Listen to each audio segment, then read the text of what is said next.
Good morning to all of you. Today I am going to discuss Rolle's theorem, very important theorem. If function domain है close interval a, b and जो इसकी range है वो r है, real number है, इस continuous on, अगर कोई फंक्शन है इस continuous on close interval a, b and differentiable on open interval a, b, अगर कोई फंक्शन कॉन्टिन्यूअस है और डिफरेंशिएबल है a, b पे such that f a equal to f b, f a और f b इक्वल हो, then there exist, important line है, then there exist c, कोई एक c नंबर होगा जो इस इंटरवल को बिलोंग करेगा, यानी c belongs to a, b, such that f dash c equal to 0. ये रोलीज थ्योरम है. f डैश c का मतलब क्या हुआ, उसका जो स्लोप है, स्लोप क्या होना चाहिए, 0 होना चाहिए. अब इसका एक डायग्राम से देख लेते हैं.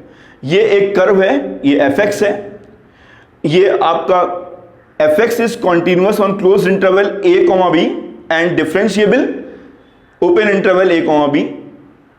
fa equal to fb, that this height equal, fa equal to fb, दोनों इक्वल है. तो एक ऐसा c है जो a और b के बिलोंग करता है, और f dash c equal to 0 का मतलब क्या हुआ, tangent is parallel to x axis, tangent is parallel to x axis. This is the main concept of Rolle's theorem.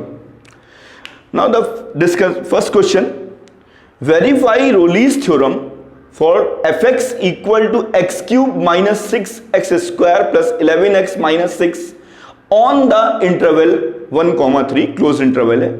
तो आपको ये वेरीफाई करना है. तो वेरीफाई करने के लिए सबसे पहले आप ये देखिए बच्चों कि ये क्या है, ये एक पोलिनोमियल फंक्शन है, दैट इज पोलिनोमियल फंक्शन.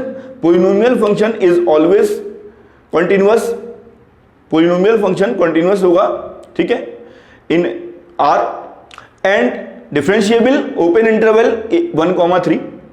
ये तो हमें पता ही है पॉलिनोमियल फंक्शन के बारे में. मैंने आपको एक लेक्चर दिया था, ए लिस्ट ऑफ कॉन्टिन्यूअस फंक्शन, उसमें ये चीज समझाई थी मैंने आप लोगों को.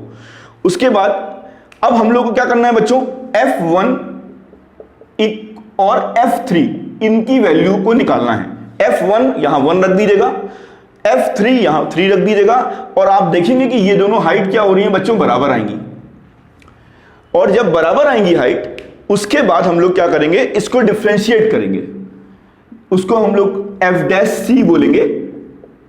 अगर ये तीनों की तीनों कंडीशन आपकी वेरीफाई हो रही हैं, तो हम लोग क्या करेंगे, f dash c 3c square minus 12c plus 11 equal to 0. यहां से हम लोग देखिए इसको सॉल्व करेंगे. आप लोगों ने फार्मूला पढ़ा है, क्वाड्रेटिक फार्मूला पढ़ा है, यहां से सॉल्व करके c की वैल्यू निकालेंगे, और c की वैल्यू आप देखेंगे ध्यान से कि वो 1, 3 के बीच में आएगी. c belongs to 1, 3. मैं आपको यहां समझा रहा हूं, छोटा सा कैलकुलेशन है, इसीलिए मैं यहां कर नहीं रहा हूं, मैंने आपको पूरी बात समझा दी है. Now the second question is, बस यहां पर यही काम करना है. अब second question, it is given that for the function f given by fx equal to this one, x belongs to 1, 3, Rolle's theorem holds. अब की बार आपको यहां वेरीफाई नहीं करना है, अब की बार आपको दे रखा है कि रोलीज थ्योरम होल्ड कर रही है with c equal to 2 plus 1 by root 3, 1 upon root 3, find the value of a and b. अब की बार आपको पता है कि रोलीज थ्योरम इसमें वेरीफाई है और आपको a और b की वैल्यू निकालनी है. तो सभी को पता है कि अगर 2 वैल्यू निकालनी तो 2 इक्वेशन हमारे पास होनी चाहिए, और वो 2 इक्वेशन अगर सॉल्व करेंगे तो a और b की वैल्यू आ जाएगी.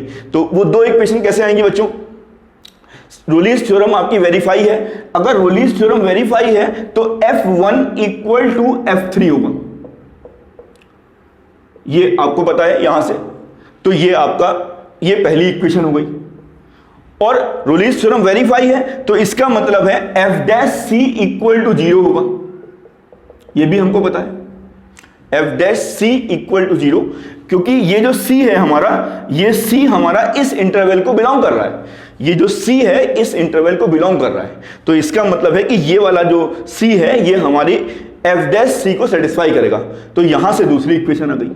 बस अब आप इन दोनों इक्वेशनों को सॉल्व कर लीजिएगा और आपका जो है a और b की वैल्यू आ जाएगी।